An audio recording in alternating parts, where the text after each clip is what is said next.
Olá, nossa coluna podcast de volta depois de uma pequena pausa por um motivo especial. José virou maratonista. Me candidatei, graças a Deus deu tudo certo. Foi uma experiência fantástica, desafiadora. Mas hoje eu quero trazer uma amiga que o meu desafio para mim foi gigantesco, mas o dela perto do meu é estrondoso.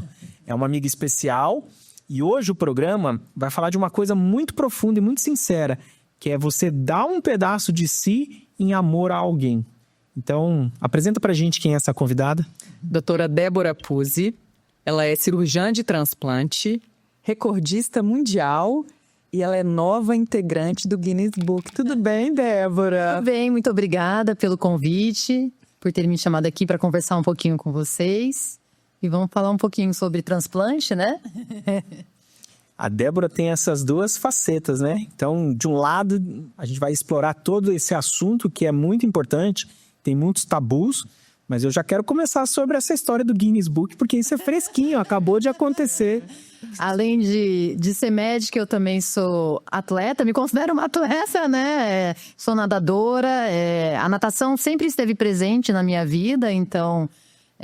eu até brinco que eu aprendi a nadar antes de andar, que minha mãe me colocou na natação, eu era um bebê ainda. Então, toda a minha infância, adolescência, me dediquei à natação competitiva, mas parei para cursar medicina, né? Então, eu me dediquei alguns anos aí à medicina, fiz minha residência médica. Depois de formada, com toda a minha formação da residência, eu resolvi voltar para as piscinas, né? Mas outra paixão surgiu, que foi nadar em águas abertas, né? Então... comecei a participar de maratonas aquáticas e eu gosto de me desafiar, né, de testar meus limites e fui começando a nadar provas mais longas, né, nadei uma de 24 quilômetros, uma que é famosa, 14 bis, depois eu nadei outra em Ilha Grande, saí de Ilha Grande, cheguei em Angra dos Reis, 25 quilômetros, então eu fui fazendo essas provas maiores. E esse ano eu me propus em fazer a travessia do Leme ao Pontal, que ela acontece lá no Rio de Janeiro, uma travessia famosa. São 36 quilômetros nadando, né, no mar. E é um desafio, né? Você se propõe, você marca uma janela de 7 dias para que seja a sua largada, né? Então vai um barco de apoio junto e no barco vai a minha treinadora e um juiz de prova, né, para validar meu nado, porque tem todas as regras, não posso... segurar no barco, entrar no barco. Então, tem toda uma regra de nado para que esse meu nado seja validado, né? Então, eu larguei no dia 27 de novembro, algumas semanas atrás só, né? E essa travessia tem uma peculiaridade que a gente faz a largada no período noturno, né? Não necessariamente tem que ser o nado todo à noite, mas pelas condições que estavam no mar, a gente acabou largando às 10 da noite, né? Então... o meu objetivo único lá era conseguir terminar a travessia, né? Porque nadar 36 quilômetros não é nada fácil, né? Então, eu queria terminar e eu tinha o objetivo pessoal de, se de repente, conseguir nadar para baixo de 9 horas, né? Então, eu comecei a travessia. Enquanto eu nadava, eu só agradecia de estar lá, porque já era um momento muito especial de poder estar nadando. Eu estava muito feliz e... Enquanto nadava, eu até pensava, Deus, se eu parar aqui no meio, eu já tô feliz de ter chegado até aqui, né? E fui. Fui focada, nadando, com a minha treinadora do lado, a Martinha. E quando eu cheguei, foi uma surpresa, porque eles falaram que eu tinha batido o recorde. Eu não sabia nem qual era o recorde, porque a questão era completar, né? Então... eu bati o recorde feminino da prova, né? Só de maiô, porque você tem a opção de nadar com maiô e roupa de borracha, né? Então, eu nadei só de maiô, então eu bati o recorde feminino, né? De nado só de maiô. E também eu tive, até agora, o melhor tempo do ano entre homens e mulheres. Então, esse foi a melhor marca desse ano também. Então, foi, assim, um nado emocionante e muito especial para mim. Uau, isso é muito grande. A Gisele trouxe vários amigos da natação e medalhistas olímpicos, mas nenhum do Guinness Book. Esse título é mesmo. É minha amiga, turma da Sal.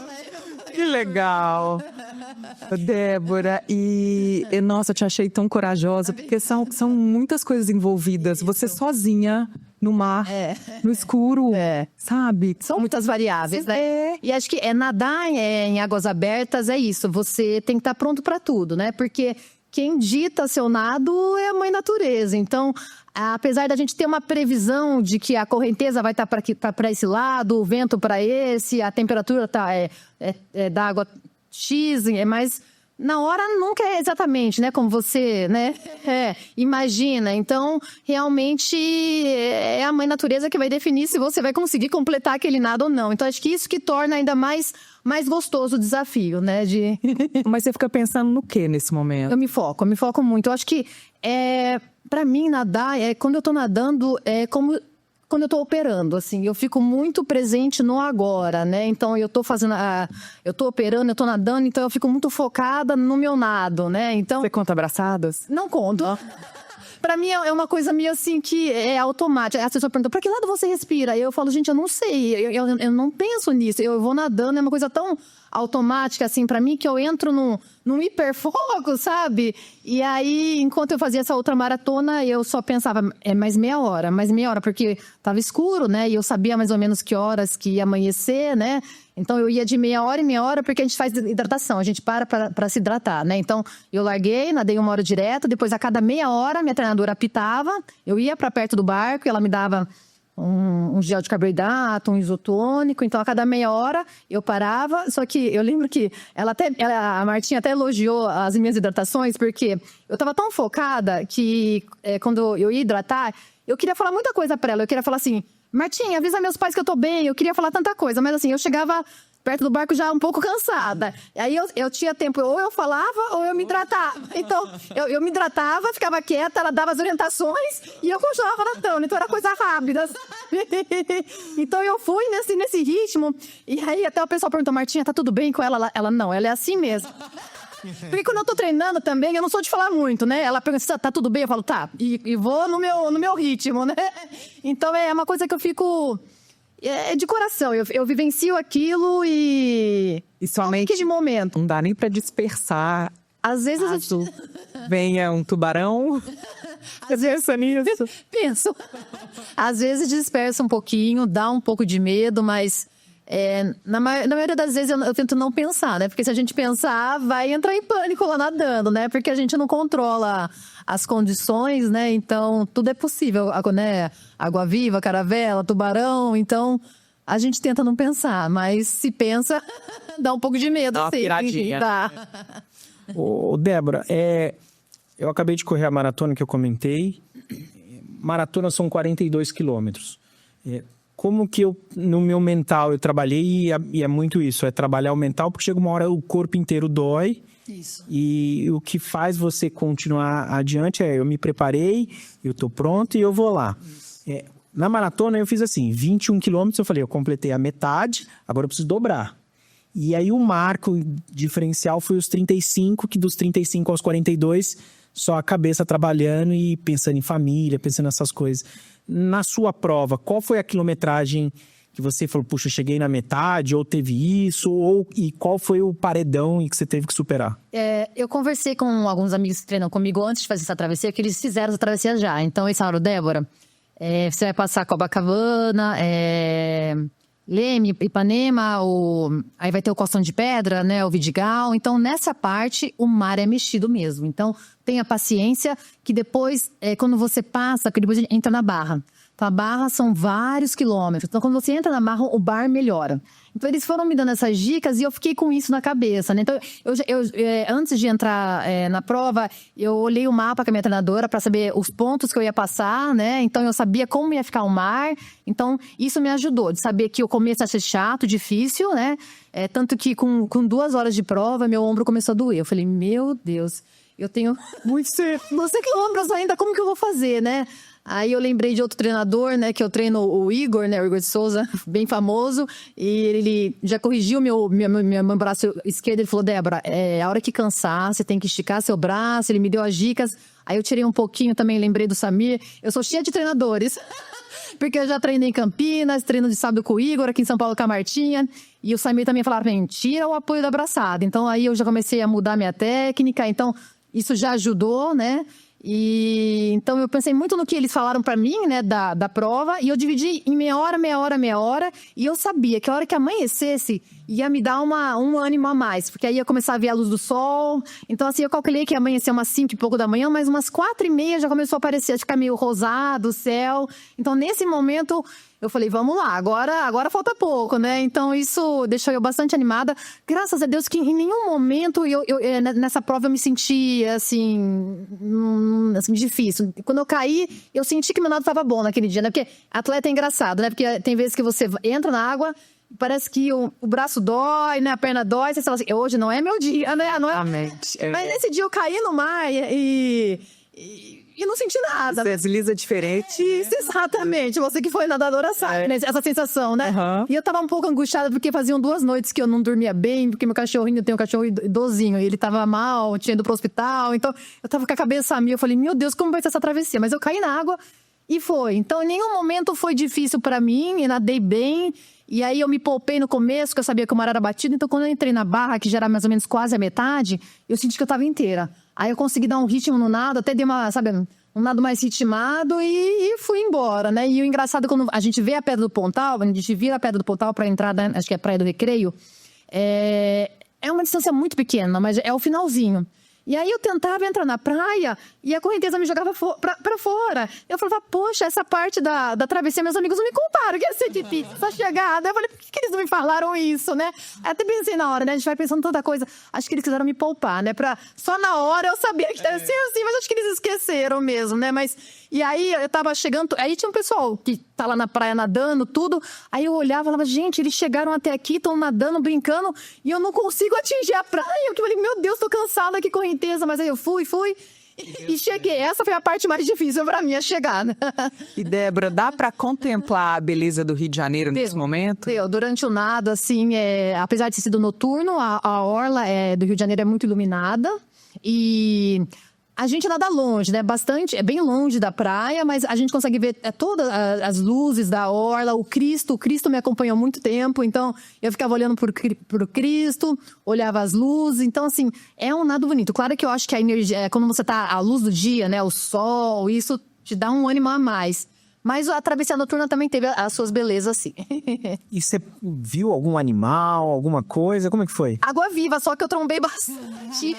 À noite eu não vi nada, né? Então eu nadei com uma luz, né, aqui pra não me perderem, mas nos vídeos que tem até fica meio, eu falo, nossa, não dá nem pra ver a Débora direito no meio do mar, só vê a luz piscando. Mas quem tá no barco de perto consegue enxergar bem, sabe? Não é assim, aquela coisa que pode me perder a qualquer momento, né? E eu tinha sempre o barco do meu lado, então eu me baseando no barco, mas na água, acho que é plâncton, né? Que a gente vai nadando, então você olha assim, brilhando o seu braço, tudo, né? Então a gente vê brilhando o braço, mas eu não vejo nenhum animal marinho, nada. As águas-vivas, elas queimam um pouco, mas não é o suficiente para você parar de nadar, você sente um desconforto. E durante o dia, depois, eu passei perto de uma caravela, minha treinadora me mostrou, mas graças a Deus eu não trombei com essa caravela.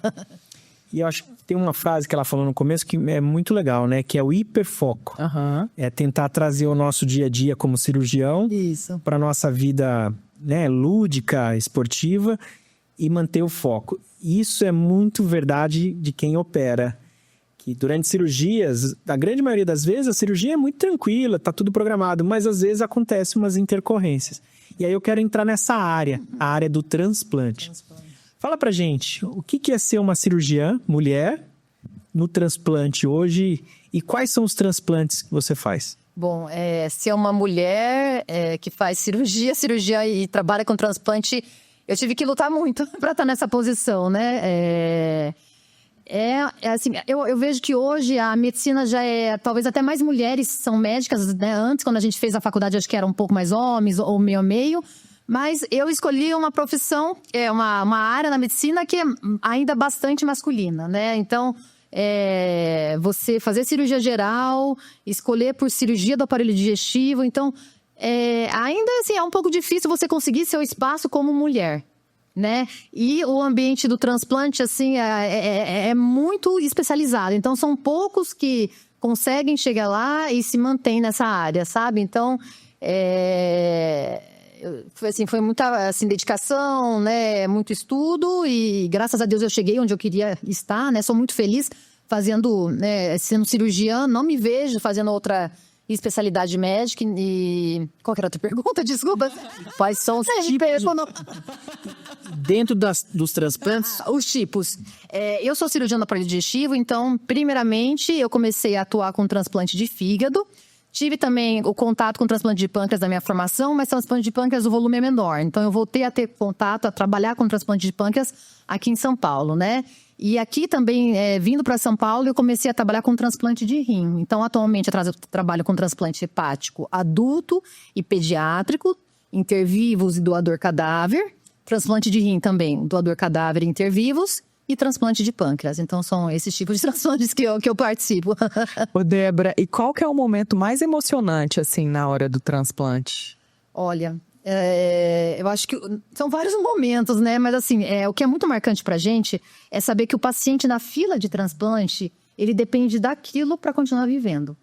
Então, a gente sabe que se aquele órgão não chegar, ele vai acabar falecendo, né? Então, é uma corrida contra o tempo, né? Ele tá lá esperando a vez dele e muitas vezes o órgão não chega, né?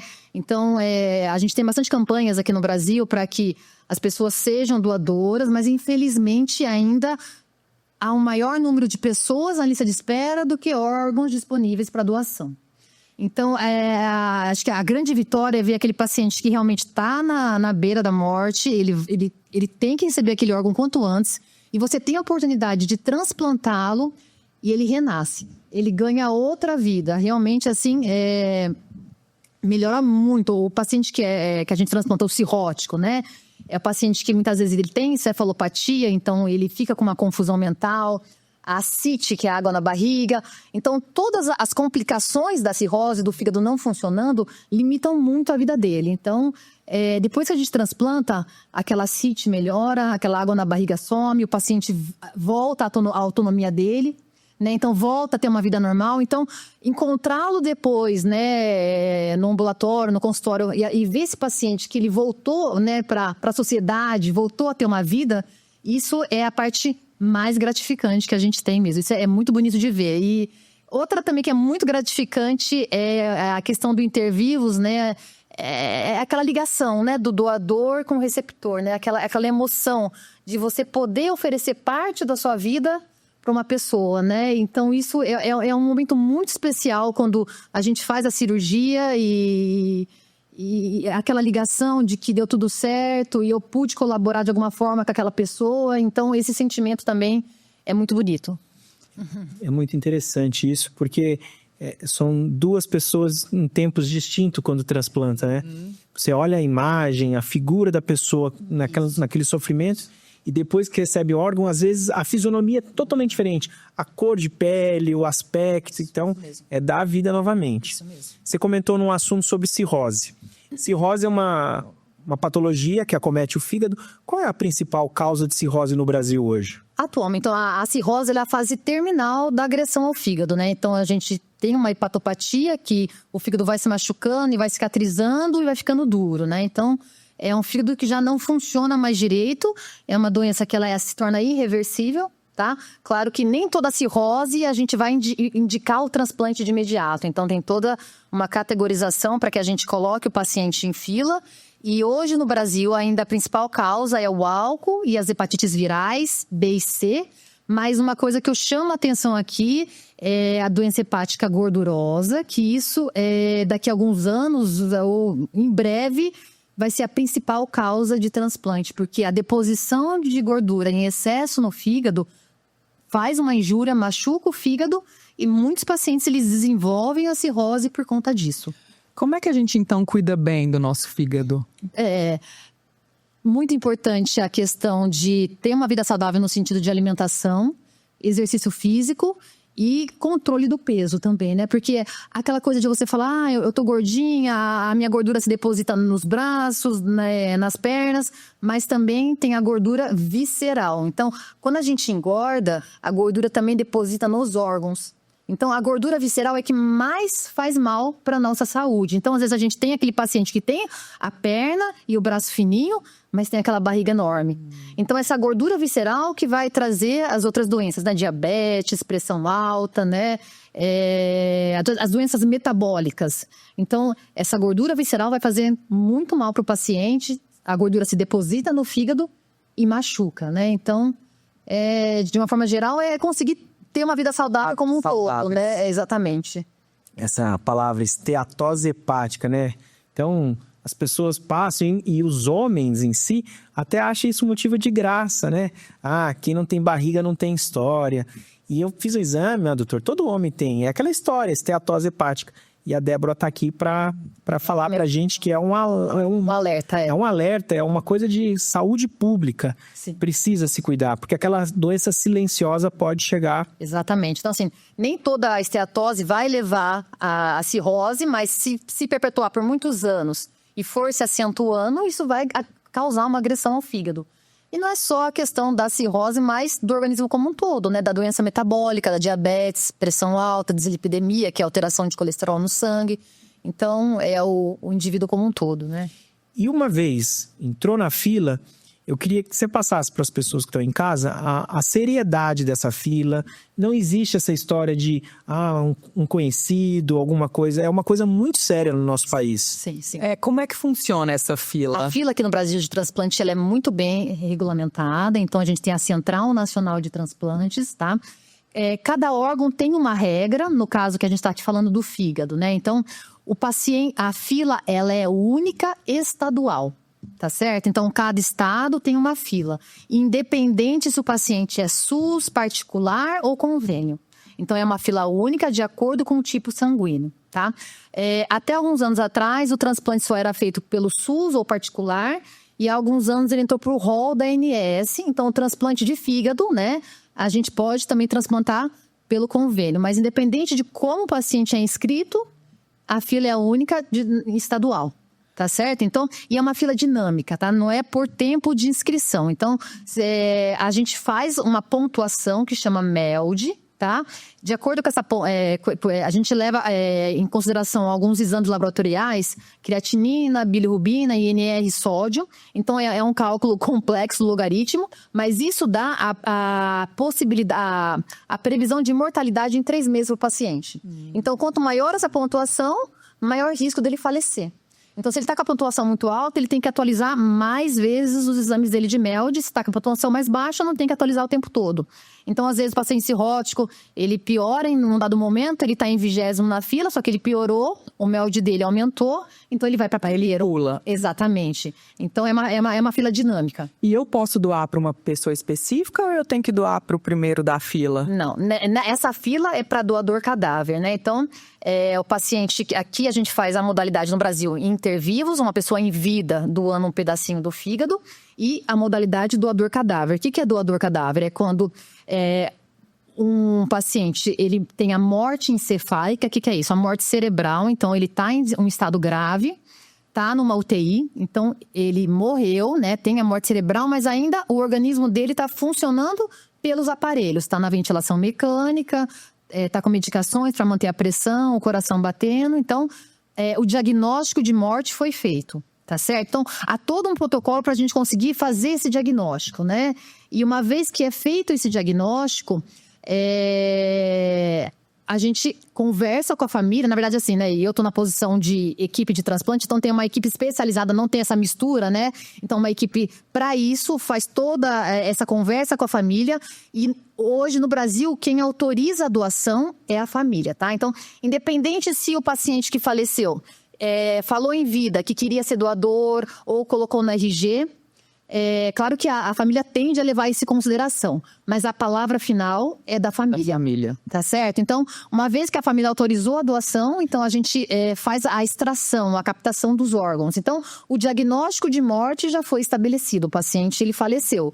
Mas a gente não desliga os aparelhos, porque a gente precisa daqueles órgãos com sangue circulando para a gente poder fazer a extração e levar com o mínimo tempo de isquemia, né? Porque quando a gente para, né? A gente retira, não tem mais sangue circulando, né? Então, a gente mantém esse doador, né? Com os aparelhos até a extração.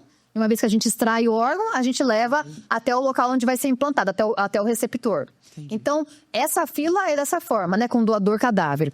Agora, se você tem a possibilidade de fazer intervivos, então você não tá... você tá nessa fila, mas...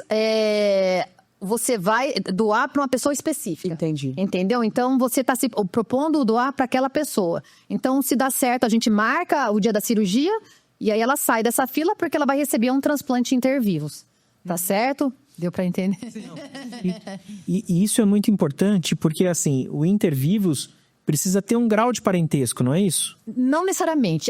Para interviews também é a mesma coisa que doador cadáver, que é a tipagem sanguínea, tá? Então, rim, pâncreas também tem o sistema HLA, que tem outras coisas que a gente tem que considerar, mas no fígado é só o tipo sanguíneo ABO mesmo, tá? Basta ter a mesma tipagem sanguínea, não precisa ser necessariamente parente do paciente. Então, pode ser não parente, mas aí o não parente tem que passar por uma autorização judicial. Claro que a gente faz toda uma entrevista, faz exames de sangue, coração, pulmão, uma tomografia para ver como está o fígado, para ver se realmente ele vai ser um potencial doador. E uma vez que ele está apto para ser o doador, passou por todos os exames, o juiz autorizou, fez a autorização legalmente, né, judicial, para que ele seja doador. Além disso, ele passa pelo Donor Advocate, que é uma equipe separada que vai confirmar se tudo aquilo tá lícito, tá válido, está tudo certo, porque a gente consiga prosseguir com o transplante. Então, é muito bem regulamentado. E tem outras considerações, o peso também do doador. Isso influencia, né? Para fígado especialmente, né? Porque a gente falou de esteatose, então a gente não pode doar um fígado com muita gordura, né? Tem que ser um fígado saudável, né? Então, geralmente, né, onde a gente, na nossa equipe, a gente prioriza pacientes com IMC até 28, então, assim, são pacientes, né, que não estão com sobrepeso, obesidade, né? Pacientes doadores mais jovens. Claro que a gente, às vezes, aceita mais, assim, 40 e poucos anos, mas quanto mais jovens, né, melhor. E a questão também de não ter comorbidades, né? Porque a gente não pode... É um paciente que ele é rígido e ele não precisa se submeter a uma cirurgia. Então, é um ato de amor, ele está se propondo a uma coisa e essa cirurgia tem que dar certo, né? Não pode ter erro a cirurgia do doador. Né? E quem doa não fica com nenhum problema, não tem nada... Teoricamente, ele volta à vida dele normalmente, geralmente depois de 3 meses, né? Aqui em São Paulo, a gente faz as cirurgias dá para fazer por videolaparoscopia. Aqui nosso acesso é por corte aberta, cirurgia aberta, né? Então, o corte acaba sendo grande, tá? E o doador de fígado, ele sempre tem que... A gente extrai a vesícula, porque tem que fazer um exame, a colangiografia no intraoperatório, para poder ver onde vai cortar o canalzinho da bile. Então, a gente sempre informa para o paciente que vai extrair a vesícula, mas que a vida dele vai ser normal depois. Praticamente normal. A questão só dos 3 meses que eu falo, porque como é corte, tem que evitar esforço físico intenso para não abrir os pontos por dentro, da hérnia. Mas uma vez que deu esses 3 meses, a vida realmente... volta a ser normalmente. Então, o fígado que fica pro doador é mais do que o suficiente para ele viver o resto da vida dele. Então, a gente tem que garantir isso, Sim. que o que fica para ele vai ter uma vida normal. E no intraoperatório, Débora, qual é a diferença da criança e do adulto? Tecnicamente muda muito? Muda. Você diz do receptor ou na doação? Tanto dos dois. No doador, é a escolha do lado, né? Que a gente vai doar. Então, a gente tem um fígado, fica aqui do lado direito. O fígado, ele é dividido em lado direito e esquerdo. Lobo esquerdo, lobo direito, né? E ele permite a divisão porque a gente tem uma artéria que irriga o lado direito, outra artéria que irriga o lado esquerdo. Uma veia que drena o lado direito, outra que drena o lado esquerdo. Da mesma forma, um canal de bile que drena o lado direito, outro que drena o lado esquerdo. Então, a gente consegue separar o fígado e levar um conjuntinho de artéria, veia, canal de bile para conectar lá no receptor, né? Então, quando a gente transplanta criancinhas, né? Geralmente, a gente pega o segmento lateral esquerdo. O que é isso? O lobo esquerdo, a gente pega só uma parte do lobo esquerdo, entendeu? Um pedacinho pequenininho. E, às vezes, a criança é tão pequenininha, tem menos de 1 ano, que a gente pega esse fígado pequenininho e ainda tem que dividir, cortar, diminuir ele para caber lá dentro da barriga, né, da criancinha. Quando é uma criança um pouco maior, a gente leva todo o lobo esquerdo, né? O lobo direito é bem maior. Então, quando é adulto, a gente acaba dando prioridade pro lobo direito. Porque a gente faz um cálculo para saber a massa hepática, o quanto que o receptor precisa de fígado. Porque se a gente colocar pouco fígado, esse fígado não vai funcionar. Então, tem todo um cálculo para saber se o que fica pro doador é o suficiente e o que vai pro receptor também é suficiente para os dois. né? E também a questão da cirurgia, né? De criança e adulto, realmente cada um tem as suas particularidades, né? Até o motivo, né, do transplante, né? Criança, a gente transplanta geralmente grande parte por atresia de via biliar, né? O que é isso? É uma malformação, né? A criança, ela nasce com o canal da bile fechadinho. Então, o fígado, ele é responsável por produzir bile. Então, através de um canal, o fígado joga a bile lá no intestino para a bile fazer a digestão dos alimentos que a gente ingere, né? Então, essa conexão do fígado com o intestino nasce fechado, não existe. Então, o fígado acaba se rotizando, tá? Então, essa é a principal causa de transplante hoje nas crianças, mas também tem muita doença metabólica, tumor. E no adulto, foi como eu falei, né? Hepatites virais, a deposição de gordura. Então, muda um pouco a etiologia até a apresentação, né? Das condições, né? Da cirurgia. Ô, Débora, como é que é a sensação de chegar em casa depois de ter feito um transplante assim? Nossa, que dia bom! Não, assim, é muito gratificante saber que deu tudo certo, mas muitas vezes a cirurgia não é como a gente espera, né? Então, o Zé, né, é cirurgião, então, claro que a gente vai para uma cirurgia com os passos programados, né? Vai ser assim, eu vou fazer isso, mas a gente sempre tem que ter o plano A, o plano B, o plano C. Então, às vezes, uma cirurgia que a gente programa, essa daí vai durar umas 4 horas, mas às vezes dura 8 horas. Então, dura muito mais que o previsto e não sai como a gente imagina e a gente tem que, né, contornar a situação, porque a vida do paciente está lá com a gente, né? Então, assim, não pode ter erro, a gente tem que fazer o melhor que a gente pode e a gente tem que ir até o fim, né? Então, assim, não tem opção para falar assim, nossa, deu 4 horas de cirurgia, eu tô cansado, agora eu quero parar e vou para casa descansar. Não tem fim, a gente tem fim, né? Tem que ir até o fim, né? Então, muitas vezes a cirurgia é tranquila, a gente sai muito feliz, né? Chega em casa tranquilo, mas muitas vezes a gente chega esgotado, né? Assim, que consome a gente lá, mas a gente faz isso de coração, né, Zé? Não sei, o que você fala disso tudo? Eu falo, tipo, residente. Toda vez que a gente faz uma cirurgia, principalmente as cirurgias complexas, a gente dá um pedacinho nosso, a gente tá transplantando a nossa dedicação, o nosso suor, nossos medos. E aquilo, você tá no meio de uma travessia e você não tem opção pra parar, você tem que chegar ao fim. Esse daí talvez acho que isso que eu acho que. Mas é um esgotado bom, assim, sabe? Eu dei o melhor de mim pra Exatamente. A gente sempre tem que dar o melhor, exatamente. A gente chega esgotado em casa, chega, né? A gente chega muito cansado, mas a gente sabe que a gente fez o melhor por aquele paciente. Então, é muito gratificante trabalhar com isso. E o que eu acho que é impressionante pra quem faz captação, quem faz o transplante, é a captação, né? Muitas vezes eles são chamados em lugares que não estava previsto, de uma forma, às vezes, insalubre. Tem que sair, pegar a estrada. Isso, Você faz captação hoje? Fiz muito, hoje eu faço menos, né? Então eu fico mais só com implante. Mas quando às vezes tem, eu acabo indo. Antes eu ia mais. Mas é isso que você falou. Às vezes a gente tá trabalhando, cirurgia eletiva, consultório. E aí a gente tá chegando em casa, 6, 7 horas da noite, ligam. Tem um doador, captação vai ser meia-noite. E aí é aquela coisa, que aí você vai lá captar o órgão, depois que você capta, é uma corrida contra o tempo, porque o órgão tá isquemiando. Então, o tempo de isquemia tem que ser o menor possível. Então, você tem que tirar o órgão, sair correndo e implantar no receptor. Mas quem tira, implanta? Às vezes sim. Às vezes a equipe da retirada, às vezes também tem que ajudar no implante, né? Então, o ideal é que tenha uma equipe para retirar e outra para implantar. Mas às vezes a gente acaba retirando e entrando também para implantar, dependendo, né? Então, nisso são quase umas 12 horas que você fica ligada e às vezes isso aconteceu a noite toda, acaba de manhã e aí você tem essa rotina, né? Você tem que continuar trabalhando no outro dia porque tem os outros pacientes que precisam de você não vai sair desmarcando tudo, né? Então, às vezes a gente acaba virando a noite e continua, mas a gente sabe que precisa daquilo, né? O paciente que está na lista esperando o órgão é a chance dele de conseguir sobreviver, né? Então, às vezes é a única chance. É a única, exatamente. Então, assim, claro que eu já teve momentos da minha vida que eu tava... Uma coisa que me marcou muito, que o meu primeiro sobrinho, minha irmã é médica também, ginecologista obstetra, e ela entrou em trabalho de parto prematuro, não teve o chá de bebê dele, né? Então, teve depois que ele nasceu. E eu tava toda lá preparando para poder participar do chá, e super feliz, e me chamam, né? Então, tinha uma captação para eu fazer. Então, eu não cheguei a participar da festa, né? E eu lembro quando eu voltei depois, né? Aquilo deu tanto no meu coração. Assim, eu lembro que até chorei, mas eu sabia que a gente não tem escolha. Se a gente se propõe a trabalhar com isso e sabe que tem alguém que depende da vida, então você não pensa duas vezes, né? Você vai e faz, né? Sem nenhum arrependimento, porque isso te motiva, te deixa feliz, né? Mas a tristeza no sentido de que você acaba perdendo alguns momentos especiais da sua família. Mas tudo isso é... Porque a medicina é sobre isso, né? Sobre essa sobre se doação. dedicar, exatamente. Você falou muito sobre o alcoolismo e a cirrose, e aí eu queria que você falasse um pouquinho também dos pacientes que recebem o rim.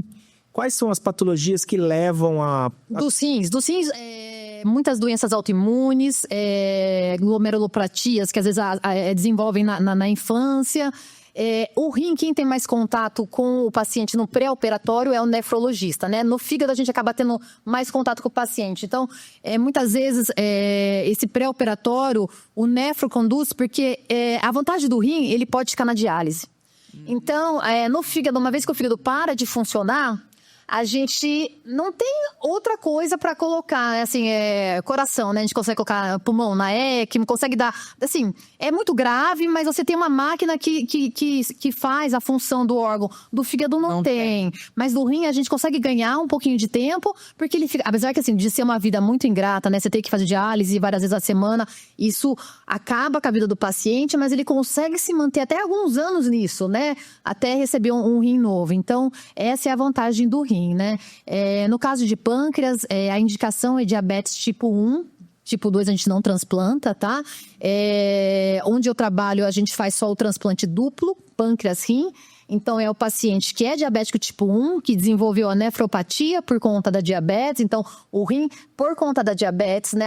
Só para poder contextualizar, né? A tipo 1 é aquela que a gente desenvolve na infância, né? Então, o paciente, né, logo novo, já começa a ter, né, a diabetes. E por se instalar tão precoce na vida do paciente, as complicações começam a aparecer, né? Então, um dos órgãos que atinge, né, a diabetes é o rim, né? Então, é o paciente diabético que já está em diálise, é claro que a gente não pode transplantar aquele paciente que já tem retinopatia, arteriopatia, tá muito grave, então o pâncreas ele não vai reverter as complicações já instaladas, né? Ele vai conseguir fazer com que o paciente saia da insulina e pare, né, o desenvolvimento dessas complicações, né? Então ele melhora muito a qualidade de vida. Então a gente implanta o pâncreas, né, e também o rim, que aí tira o paciente da diálise. Então faz o transplante duplo. E do grau de sucesso, comparando esses 3 órgãos que você comentou, qual é o que responde melhor?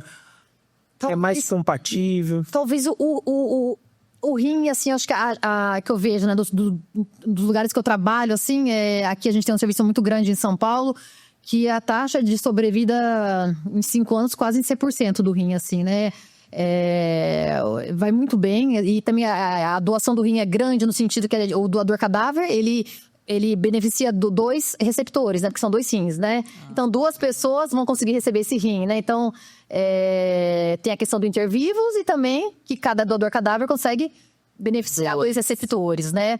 O pâncreas, a sobrevida também mais de 90%, assim como o fígado. Então, a sobrevida em 5 anos é muito boa, de todos os órgãos, né? Hoje a gente conseguiu melhorar muito, né? A parte técnica, a parte de imunossupressão, porque o paciente que recebe um órgão é um órgão que não nasceu com ele. Então, pelo resto da vida, ele vai ter que tomar remédio para não rejeitar esse órgão. Então, ele toma imunossupressor pelo resto da vida, mas a rejeição é uma coisa que a gente vai ter que lutar contra a vida toda, né? Mas, então, a gente consegue ótimos resultados, né, nos 3 órgãos e... Não, era isso. Eu entendi uma coisa, mas acabei esquecendo. Ia falar mais alguma coisa, mas acabei esquecendo. Ô, Débora, a gente já tá nessa jornada cirúrgica aí, tem mais de 12, 13 anos, a gente vai ter 15 anos de formada. Como passa, né? Como passa. E é muito legal ver o seu crescimento profissional, é um grande orgulho. Obrigada. Minha, da nossa turma. E essa coisa que a Gisele falou da felicidade de chegar em casa e saber que você pôde salvar uma vida, né? Isso. Eu queria que você desse uma mensagem, deixasse uma mensagem para quem se depara com essa situação de ter que escolher o momento de doar. Eu acho que é uma coisa tão importante, assim, eu publicamente declaro, eu sou um doador. Eu acho que a nossa vida tem que ter um propósito. E o nosso propósito é sempre poder ajudar alguém. E existe uma forma de ajudar maior do que você dar um pedaço seu. Exato. E poder dar perspectiva de vida.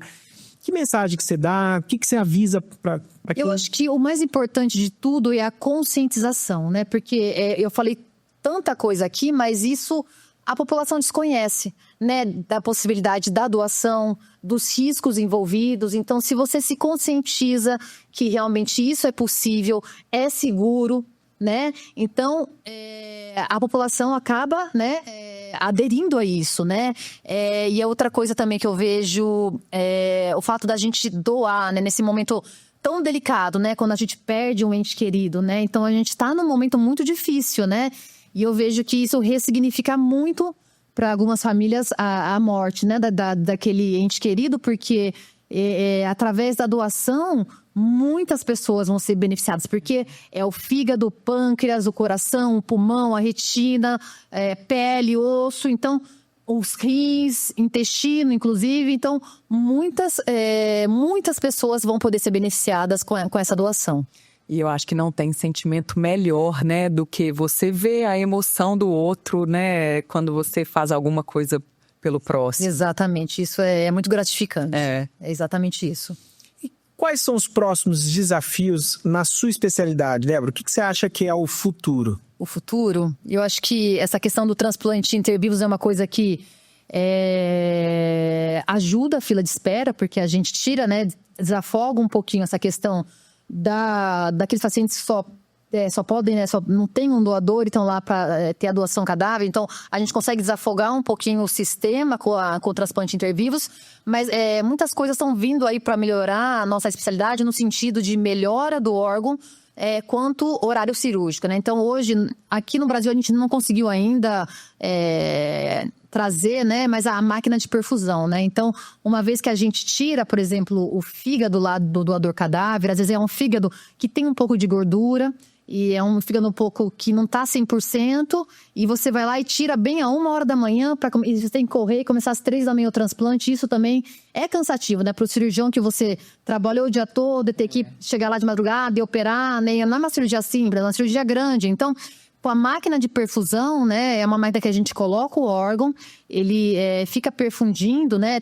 São vários tipos, né, de máquina de perfusão, né? Hipotérmica, então, assim, são detalhes muito técnicos, mas de forma resumida, a gente consegue otimizar o horário de início da cirurgia, porque uma vez o órgão na máquina de perfusão, ele não está em isquemia lá sofrendo, né? E também tem estudos que mostram que assim, é como se limpasse o órgão. Então, algumas horas lá na máquina, você consegue tirar um pouquinho da gordura, melhorar as condições do órgão, ou até aquele órgão limítrofe que você está em dúvida, será que ele vai ajudar o paciente ou não? Então, você coloca na máquina de perfusão e através de exames seriados, você já consegue dizer que aquele órgão é bom ou não. Que legal essa máquina. Então isso assim, isso tem nos Estados Unidos, né? A gente vê palestras, né, nos congressos. Aqui no Brasil ainda é uma coisa muito inicial, já tem algumas, mas isso eu acho que vem muito para ajudar a otimizar todo o processo. Débora, e quem está em casa, você hoje faz consultório? Você tem uma agenda de consultório? Fazia. Hoje, atualmente, eu só faço ambulatório. Então, eu atendo os ambulatórios de transplante, né? Então, eu estou ligada à instituição. Não tenho meu consultório pessoal, né? Eu penso, talvez, em voltar a fazer, né? Hoje, eu só trabalho com transplante, então, é muito essa questão institucional, né, que eu trabalho. Não assim, essa parte de cirurgião do aparelho digestivo, né? Trabalhar com cirurgias eletivas, né? Assim, eu tenho os meus chefes lá do transplante que eu auxilio as cirurgias, mas hoje eu me dedico mais à parte institucional, né, aos hospitais que eu trabalho. E quem que é a sua equipe? Qual hospital que você trabalha? Eu vim para cá para fazer. Eu vim em 2000 antes eu trabalhava na Unicamp, depois, quando eu voltei para Campinas, né? Mas em 2023 eu vim fazer um fellow aqui, né? É recente a minha vinda para São Paulo, então eu fiz um fellow com a equipe do Sírio, né? Eles têm um programa do PROAD. O que é PROAD? É um programa do governo que a gente transplanta as crianças do Menino Jesus, que é um hospital SUS. Então, com esse programa, a gente consegue fazer o transplante no Sírio. Uma vez que elas estão transplantadas e têm condições, elas voltam para o Menino Jesus. Então, eu fiz primeiro um fellow de 1 ano aqui e depois fui contratada para essa equipe, né? Então, a gente faz os transplantes lá no Sírio e, como eu disse, né? A gente também pode fazer convênio particular. Então, também trabalho com essa mesma equipe no AC Camargo. no Hospital Samaritano em Higienópolis e agora na Rede D'Or também, né? Então, essa equipe é de transplante pediátrico. Trabalho com outra equipe com transplante adulto no Lefort da Liberdade e também em rim, no Lefort da Liberdade e no H-Rim. No H-Rim eu faço a parte de pâncreas.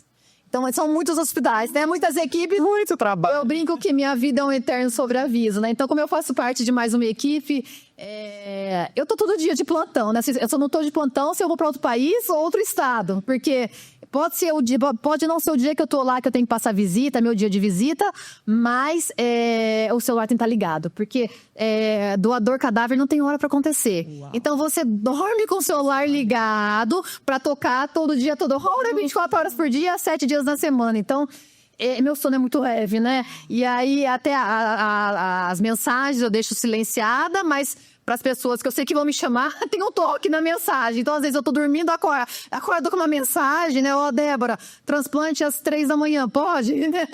Por isso que ela desestressa no mar. Por isso que mar não tem celular, só tem na beira. Então, essa é a minha vida. Mas eu sou feliz, gente. Eu sou modo feliz. Bom.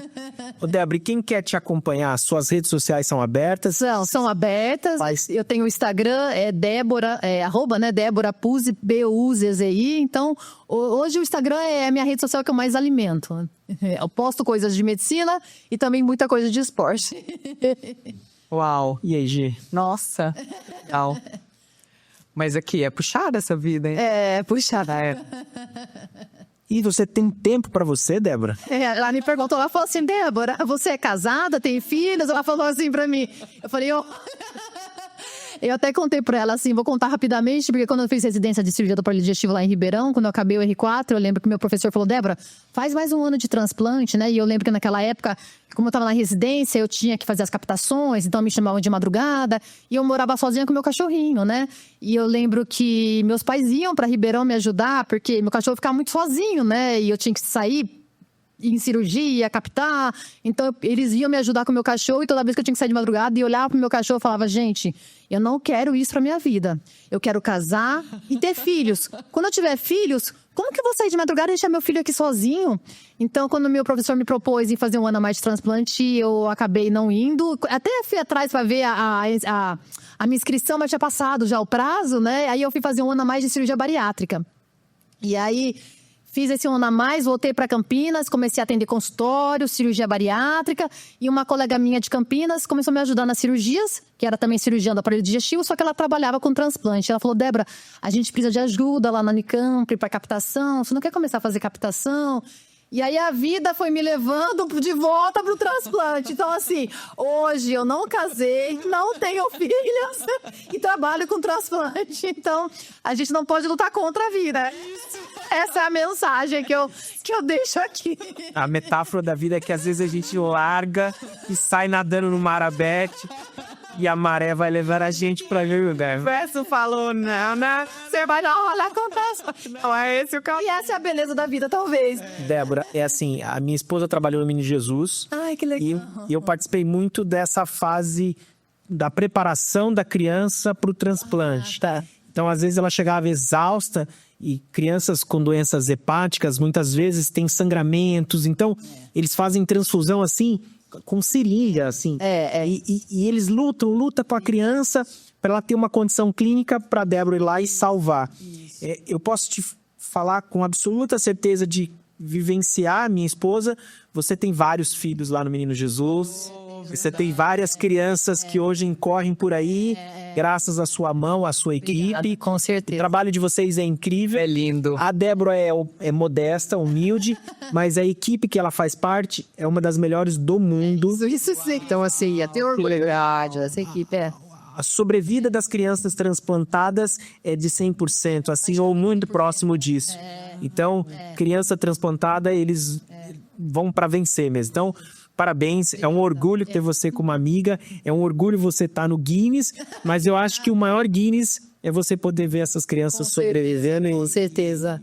Correndo atrás Com das certeza, coisas. é isso mesmo. Eu sou muito feliz com tudo isso e sou feliz de fazer parte dessa equipe tão qualificada. Isso faz toda a diferença na vida dos pacientes. Isso, para mim, é o maior presente mesmo. Não, e um orgulho pra gente você tá aqui conversando, contando sua vida. E é tanta coisa que a gente faz, e a gente fala isso. Você começa a falar, você faz isso, aí você fala, nossa, é isso mesmo, né? Porque é nosso cotidiano, né? E a gente vai mergulhando nisso tudo e às vezes não dá conta da dimensão que é tudo isso na vida das pessoas, né? Então, parar e conversar sobre isso faz a gente ver que a gente tem que continuar e tem que lutar por todos esses pacientes, né? Com certeza. Faz a gente refletir, né? Isso, bom, exatamente. Muito obrigado, viu, Débora? Eu que agradeço de coração a oportunidade. Muito obrigada. Gi. Nossa, nem tem palavras. Energia, é.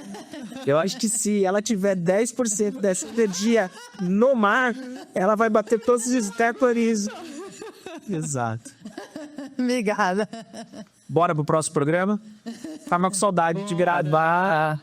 Vamos embora engatar diversos programas que falam sobre qualidade de vida e poder ajudar quem tá em casa. É isso aí, né?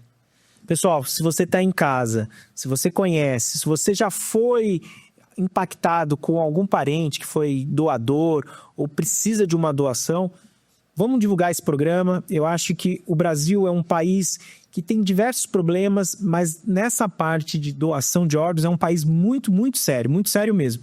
Então, é um orgulho a gente poder falar do nosso país com relação a isso, só que a gente precisa divulgar. E doação de órgãos, muitas vezes, não é só o fígado, o rim. Doar sangue também é uma doação de órgãos. Você não sabe a importância que tem quando você vai num banco de sangue e deposita um pouquinho de amor ali. Então, vamos divulgar, vamos perpetuar e vamos passar a informação para frente. Até o próximo programa. Obrigado, Gi. Obrigada. Obrigada, muito obrigada. Obrigada, gente. Tchau.